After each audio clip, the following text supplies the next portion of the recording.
बोलो सतगुरु भगवान की, देव नारायण भगवान की, सर्वे संतों की, गौ मात की।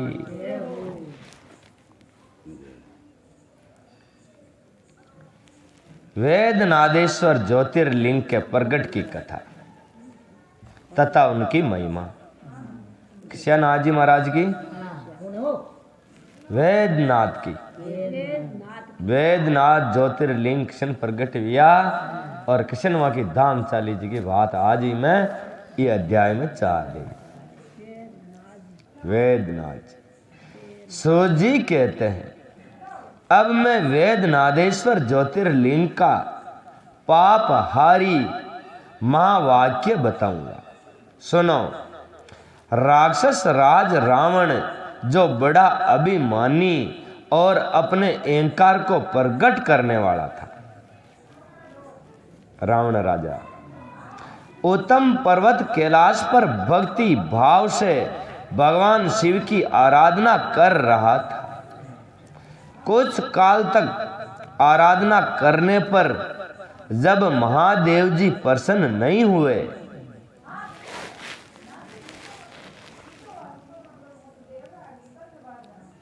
जब वे शिव जी की प्रसन्नता के लिए दूसरा तप करने लगा, वह भगवान शंकर ने वो फैली राजी करवा जो घना साल थी भक्ति की बन दाता राजी न विया, तो वहाँ रोल ने चेंज करो और दूसरो रोल लगा फाचो भक्ति चालू कर दी रावण प्रसन्नता के लिए दूसरा तप करने लगा। पुलस्त्य कुल नंदन श्रीमान रावण ने सिद्ध के शतान भूत हिमालय पर्वत से दक्षिण वर्षों से भरे हुए वन में पृथ्वी पर एक बहुत बड़ा गड्ढा खोदकर उसमें अग्नि की स्थापना की और उसके पास ही भगवान शिव को स्थापित करके हवन आरंभ कर दिया। ग्रीष्म शत्रु वे 5 अग्नियों के बीच में बैठता। ग्रीष्म शत्रु उंदाड़ा में तो 5 धुनिया लगा आड़े फाड़े और बच में वो बैठता, बीच में बैठता। वर्षा शर्तों में खुले मैदान में चबूतरे पर सोता और शीतकाल में जल के भीतर खड़ा रहता। इस तरह 3 प्रकार से उनकी तपस्या चलती थी। इस रीति से रावण ने बहुत तप किया तो भी दूर आत्मा के लिए जिनको रिजाना कठिन है, वे परमात्मा महेश्वर उस पर प्रसन्न नहीं हुए। वो रूल्स भी गणा दंती रखो में तो भी वामू भी राजी दाता निया। मां मनस्वी दैत्य राज रावण ने अपना मस्तक काटकर शंकर जी का पूजन आरंभ कर दिया। वो जब लास्ट को कहिए त्यार पकड़ियो और क्यों आपने माता ने काट रहा था के छडाबा लाग जाओ। हाँ, विधि पूर्वक शिव की पूजा करके वे अपना एक एक सिर काटता और भगवान को समर्पित कर देता था। इस तरह उसने क्रमश अपने 9 सिर काट डाले। जब एक ही सिर बाकी रह गया तब भक्त वत्सल भगवान शंकर संतुष्ट एवं प्रसन्न हो गए। वहीं उनके सामने प्रकट हो गए। भगवान शिव ने उनके सभी मस्तकों को पूर्ववत निरोग करके उसे उसकी इच्छा के अनुसार अनुपम उत्तम बल प्रदान किया। भगवान शिव का कृपा प्रसाद पाकर राक्षस रावण ने नतमस्तक हो हाथ जोड़कर उनसे कहा, देवेश्वर प्रसन्न हो जाइए, मैं आपको लंका में ले चलना चाहता हूं। आप मेरे इस मनोरथ को सफल कीजिए, मैं आपकी शरण में आया हूं। रावण ने ऐसा कहने पर भगवान शंकर बड़े संकटों में पड़ गए और अनमने होकर बोले, राक्षस राज मेरी सारंगभीत बात सुनो। तुम मेरे इस उत्तम लिंग को भक्ति भाव से अपने घर को ले जाओ। परंतु जब तुम इसे कहीं भूमि पर रख दोगे वे यहाँ वहीं स्थिर हो जाएगा, इसमें संदेह नहीं है। अब तुम्हारी जैसी इच्छा हो वैसा आप करो। सूत जी कहते हैं, ब्रह्मांडों भगवान शंकर के ऐसा कहने पर राक्षस राज रावण बहुत अच्छा ऐसा कहकर वे शिवलिंग को साथ लेकर अपने घर की ओर चला। परंतु मार्ग में भगवान शिव की माया से उसे मूत्र उत्सव गृह की इच्छा हुई। पुलिसिय तन नंदन रावण सामर्थ्यशाली होने पर भी मूत्र के वेग को रोक नहीं सका। इसी समय वहां आस पास एक ग्वालों को देखकर उसने पार्थिव भावना पूर्वक वे शिवलिंग उसके हाथ में थमा दिया और वे स्वयं मूत्र त्याग के लिए बैठ गया।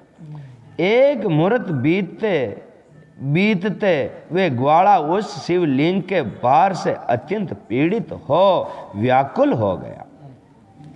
तब उसने उस पृथ्वी पर रख दिया। फिर तो वह हीर कमैये शिवलिंग वहीं स्थित हो गया। वे दर्शन करने मात्र से संपूर्ण अभिष्ट को देने वाला और पाप राशि को हर लेने वाला है। मुनि वही शिवलिंग तीनों लोकों में वेद नादेश्वर नाम से प्रसिद्ध हुआ, जो सत पुरुषों को भोग और मोक्ष देने वाला है।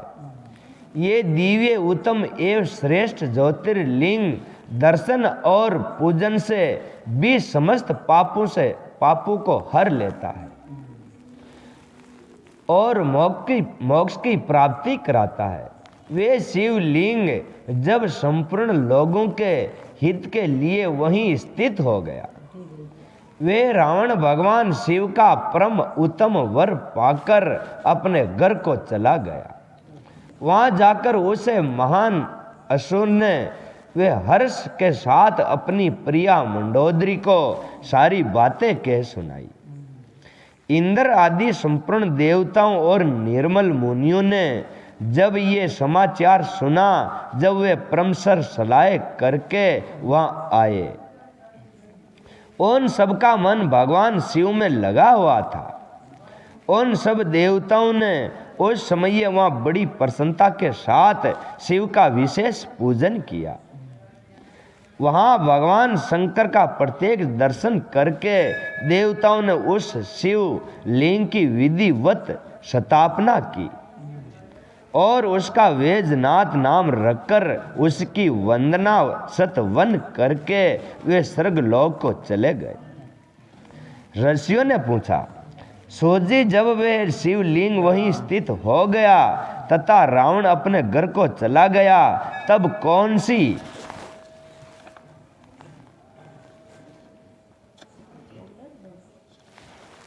वहां कौन सी घटना घटित हुई, ये बात आप हमें बताइए। सोजी ने कहा, ब्रह्मांडों भगवान शिव का परम उत्तम वर पाकर महान असुर रावण अपने घर को चला गया। वहां उसने अपनी प्रिया से सब बातें कही और वे अत्यंत आनंद का अनुभव करने लगा। इधर इस समाचार को सुनकर देवता घबरा गए कि पता नहीं ये देवद्रोही महादुष्ट रावण भगवान शिव के वरदान से बल पाकर क्या करेगा। उन्होंने वे नारद जी को भेजा। नारद जी ने जाकर रावण से कहा, तुम कैलाश पर्वत को उठाओ।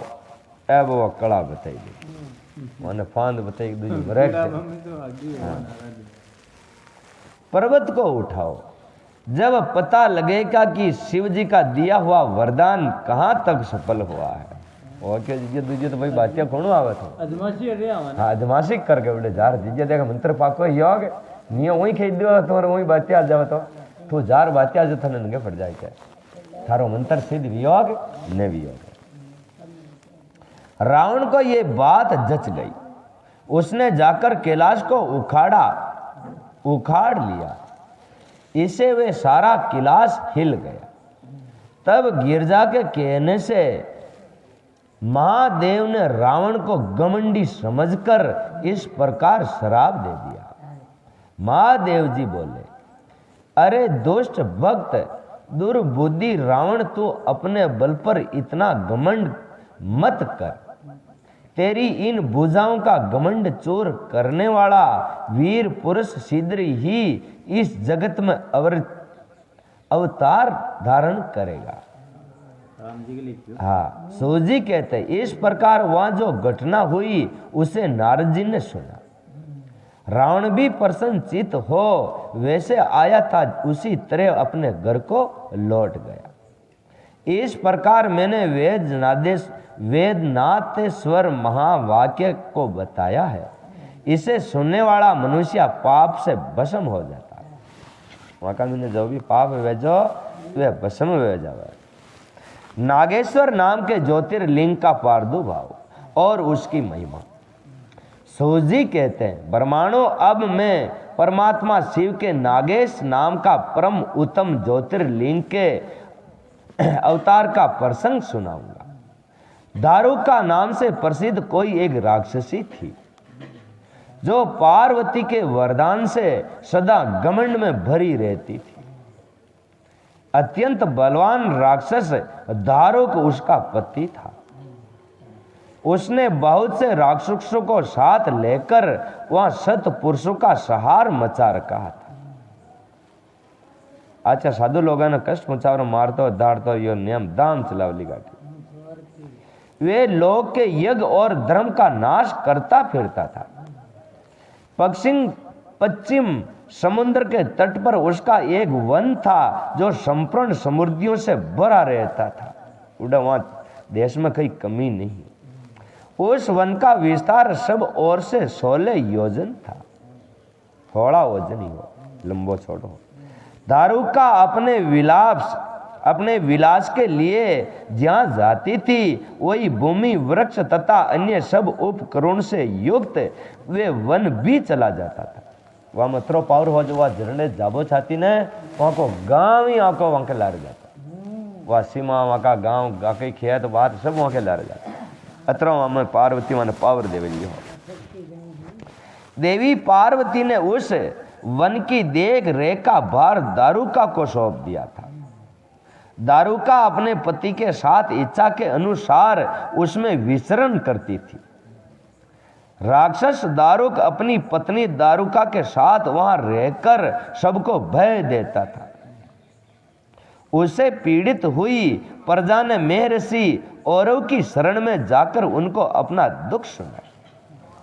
वो दुखी वे हारिया ऋषि मुनि देवता प्रजा और कश्या ऋषि के शरण में गया। औरव ऋषि अरे बेड़ा जारवानो औरव ऋषि ने क्यों दाता या राक्षसों मां को खीर खी दो ही बताओगे अन्य फरा के हुद्दा के लोग सेठी भगाओगे।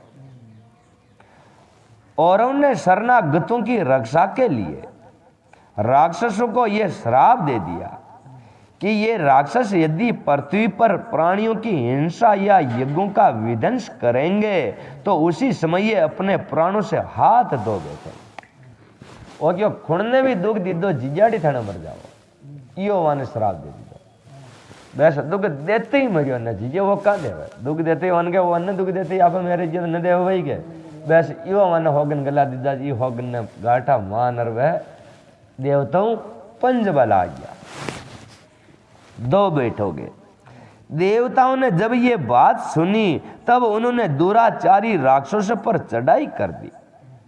राक्षस घबरा गए। यदि वे लड़ाई में देवताओं को मारते तो मुनि के श्राप से स्वयं मर जाते और यदि नहीं मारते तो पराजित होकर भूखा मर जाते। अब बोलो दो संकट आ गया भाई के अब कई करा बोलो। अब किन्ने मारी तो बस मारते ही तो वो मरे जीजिए। अब कई अतर कड़ो श्राप मुनि कम नहीं आवे वहां ऋषि जी को कई नाम हो औरव ऋषि औरव ऋषि में अतरो पावर होने जो राक्षसा ने क्यों थाना किन दुख देते ही थाना मर जाओ। बस अब अतरो पावर दे दो ये तो भारी बात है भैया। तो अतरो पावर वहां ऋषि महीने हो। अंत उस अवस्था में राक्षसी दारुका ने कहा कि भवानी के वरदान से मैं इस सारे वन को जहां चाहूं ले जा सकती हूँ। वाक्यों का मन है पार्वती ईश्वर देवजियों ने तो इस वन को ही अपन उठा के कहीं भी चल सकते हैं। अड्डो भूखा मरबा को टिया मार जाओगे, अड्डो चालना भी अड़ी के बताओ। यूं कहकर वे समस्त वन को ज्यों का ज्यों ले जाकर समुद्र में जा बसे। समुद्र में जा रेबा लागी। राक्षस लोग पृथ्वी पर न रहकर जल में निर्भय रहने लगे और वहां प्राणियों को पीड़ा देने लगे। एक बार बहुत सी नाव उधर आ निकली जो मनुष्य से भरी हुई थी। राक्षस ने उनमें बैठे हुए सब लोगों को पकड़ लिया और ओडी बेड़ियों से बांधकर कारागार में डाल दिए। वे उन बारंबार धमका देने लगे। उसने सुप्रिय नाम से प्रसिद्ध एक वेश्य था जो उस दल का सरदार था। वे बड़ा सदाचारी बसम रुद्राक्षधारी तथा भगवान शिव का परम भक्त था। सुप्रिय शिव की पूजा किए बिना भोजन नहीं करता था। वे स्वयं तो शंकर का पूजन करता ही था। बहुत से अपने साथियों को भी उसने शिव की पूजा सिखा दी थी। फिर सब लोग नमक शिवाय मंत्र का जप और शंकर की ध्यान में लगे रहते थे। सुप्रिय को भगवान शिव का दर्शन भी होता था। दारुक राक्षस को जब इस बात का पता लगा, जब उसने आकर सुप्रिय को धमकाया, उसके साथी राक्षस सुप्रिय को मारने दौड़े। उन राक्षसों को आया देख सुप्रिय नेत्र भर गए, कातर हो गए। वे बड़े प्रेम से शिव का चिंतन और उनके नामों का जप करने लगा। वैसे पति ने कहा, देवेश्वर शंकर मेरी रक्षा कीजिए। कल्याणकारी त्रिलोकी नाथ दुष्ट हरता भक्त वसल शिव हमें इस दुष्टि से बचाइए। देव अब आप ही एवं मेरे सवत्र हो। प्रभु मैं आपका हूं, आपके अधीन हूं और आप ही सदा मेरे जीवन और प्राण है। सोजी कहते, सुप्रिय इस प्रकार प्रार्थना करने पर भगवान शंकर एक विवेर से निकल पड़े।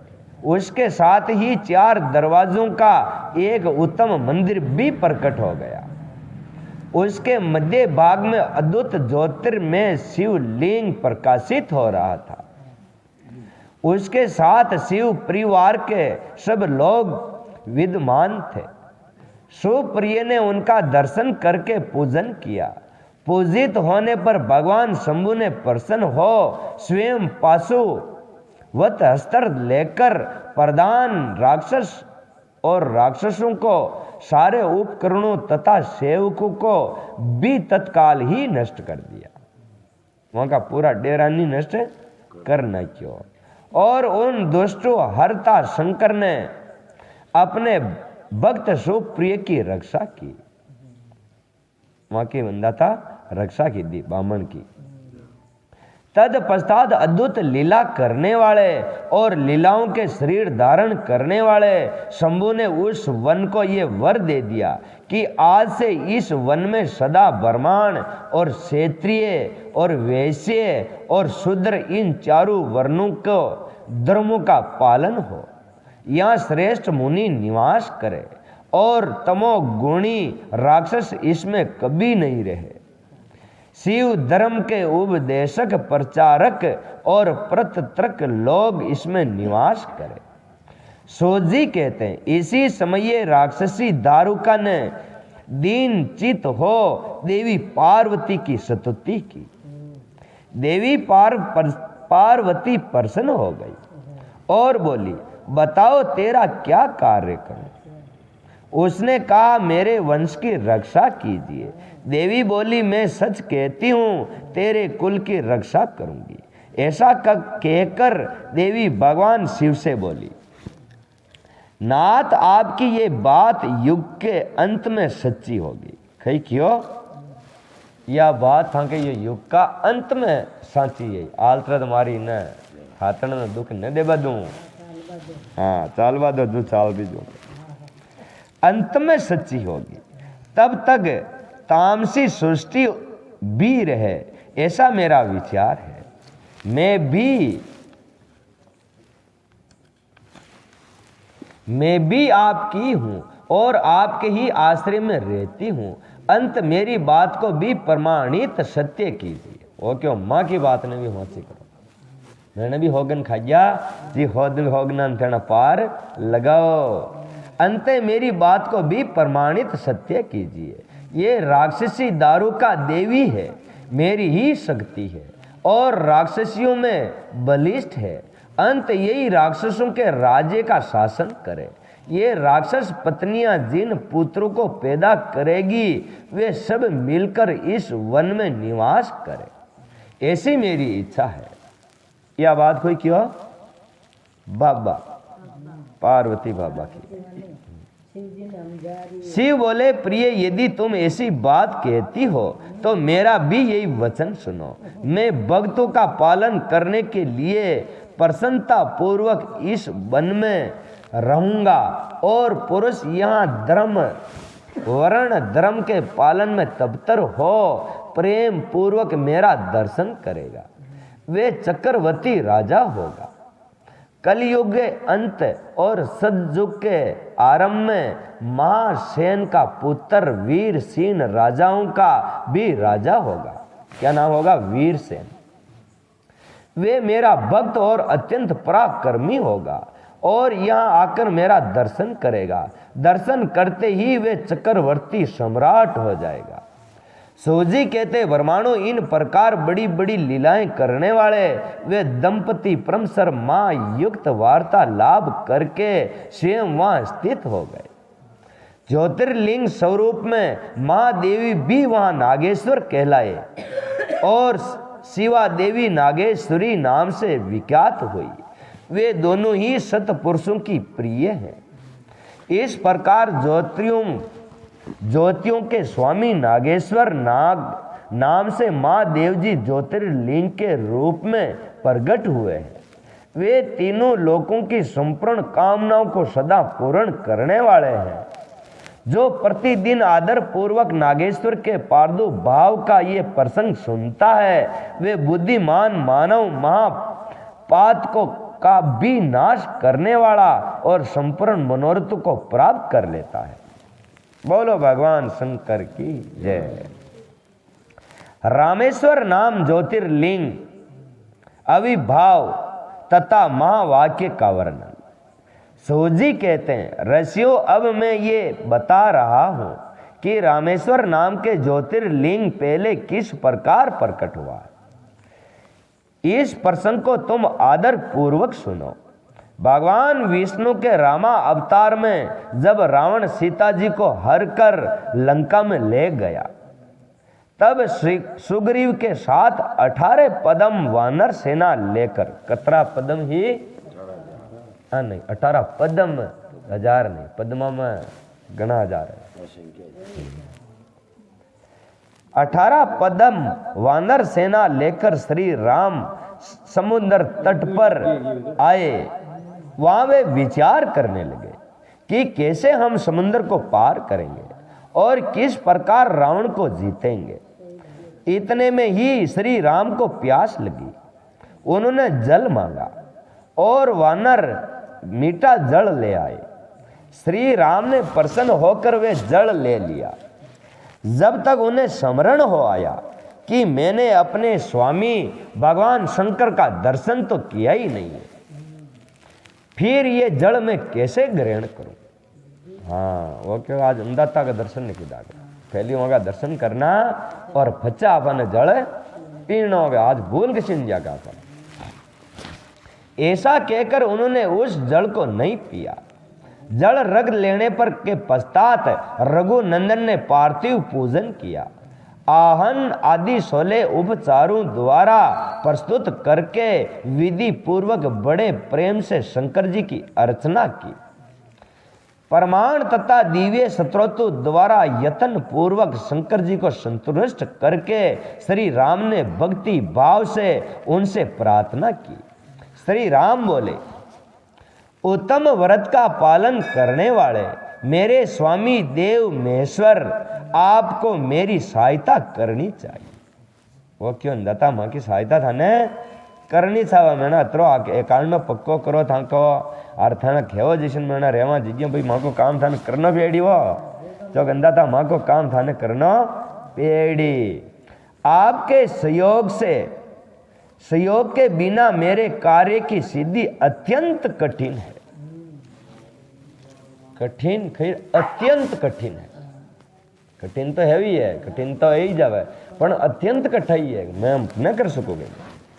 रावण भी आपका ही भक्त है, वे सबके लिए सर्वथा दुर्जय हैं, परंतु आपके दिए हुए वरदान से वे सदा द्रव्य में भरा रहता है। वे त्रिभुवन विजय महावीर है।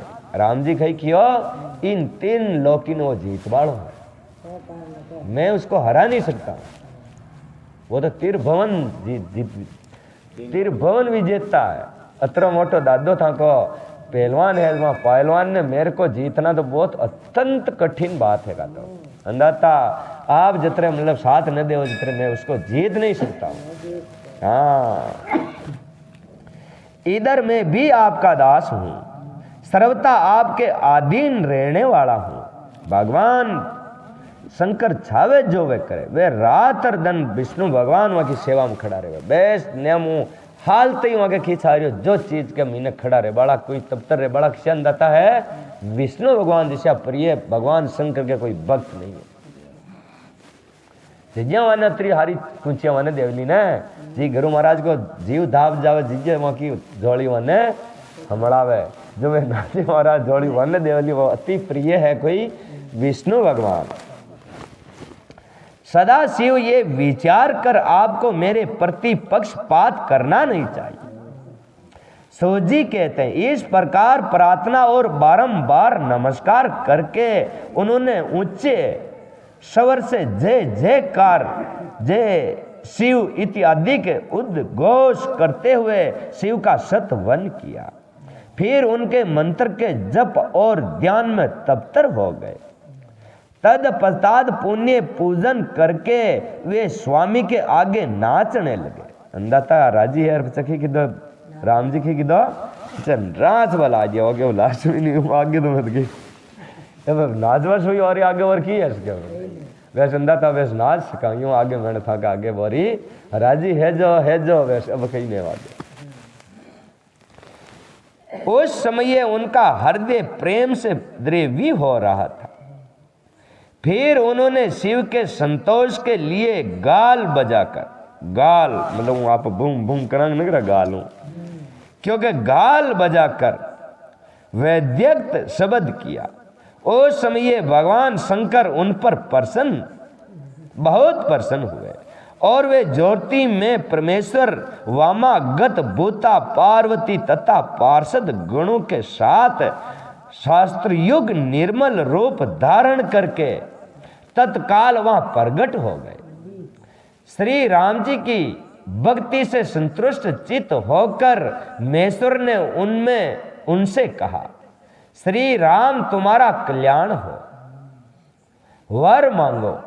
वो समय उनका रूप देखकर वहां उपस्थित हुए सब लोग पवित्र हो गए।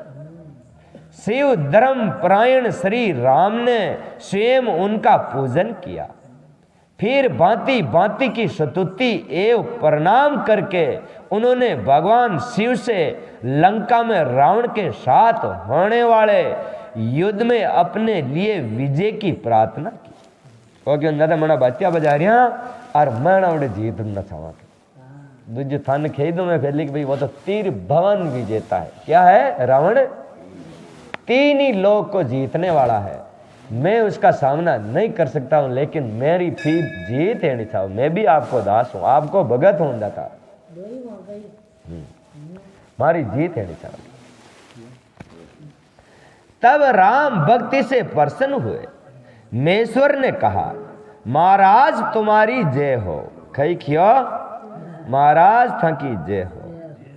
भगवान शिव के दिए हुए विजय सूचक वर एवं शुद्धि की आज्ञा को पाकर श्री राम नमस्तक हो हाथ जोड़कर उनसे पुण्य प्रार्थना की। श्री राम बोले, मेरे स्वामी शंकर, यदि आप संतुष्ट हैं तो जगत के लोक को पवित्र करने तथा दूसरों की भलाई करने के लिए सदा यहाँ निवास कर। ओ क्यों दादा मेणव जानी लंका में जीतवा का वरदान दे दीदा और इथन अड्डीस रहो जो आ कोई जत्रे वो धरती आसमान रहे जत्रे था का दर्शन कर कर ये मनक पार वे जाएगा। सूजी कहते हैं श्री राम के ऐसा कहने पर भगवान शिव वहां ज्योतिर्लिंग के रूप में स्थित हो गए। तीनों लोगों में रामेश्वर नाम से उनकी प्रसिद्धि हुई। उनके प्रभाव से ही अपार समंदर को अनायास पार करके श्री राम ने रावण आदि राक्षसों का शीघ्र ही संहार किया और अपनी प्रिया सीता को प्राप्त कर लिया। तब से इस भूतल तल पर रामेश्वर की अद्भुत महिमा का प्रसार हुआ है। भगवान रामेश्वर सदा भोग और मोक्ष देने वाले तथा भक्तों की इच्छा पूर्ण करने वाले हैं। जो दिव्य गंगा जल से रामेश्वर शिव को भक्ति पूर्वक स्नान कराता है वे जीव मुक्त ही है। इस संसार में देव दुर्लभ समस्त भोगों का उपभोग करके अंत में ज्ञान पाकर वे नीचे ही केवल्य मोक्ष को प्राप्त कर लेता है। इस प्रकार मैंने तुम लोगों से भगवान शिव के रामेश्वर नाम के दिव्य ज्योतिर्लिंग का वर्णन किया है, जो अपनी महिमा सुनने वालों के समस्त पापों का एफरण करने वाला है। एफरण होने के पकड़ ले जाओ न पंचता अभी जी ने पकड़े तो मोटा दादा ने पकड़ ले जाओ एफरण कहवाय। तो अपना पापा को इन दाता आप हुद्दो होने हो तो अपना पापा को एफरण कर ले। गोस्मा की शिव भक्ति से भक्ति के मेरे प्रसन्न पुत्र का जीवित होना। एक बामणी बाबा ही ना जी का पुत्र ने जिंदो करना।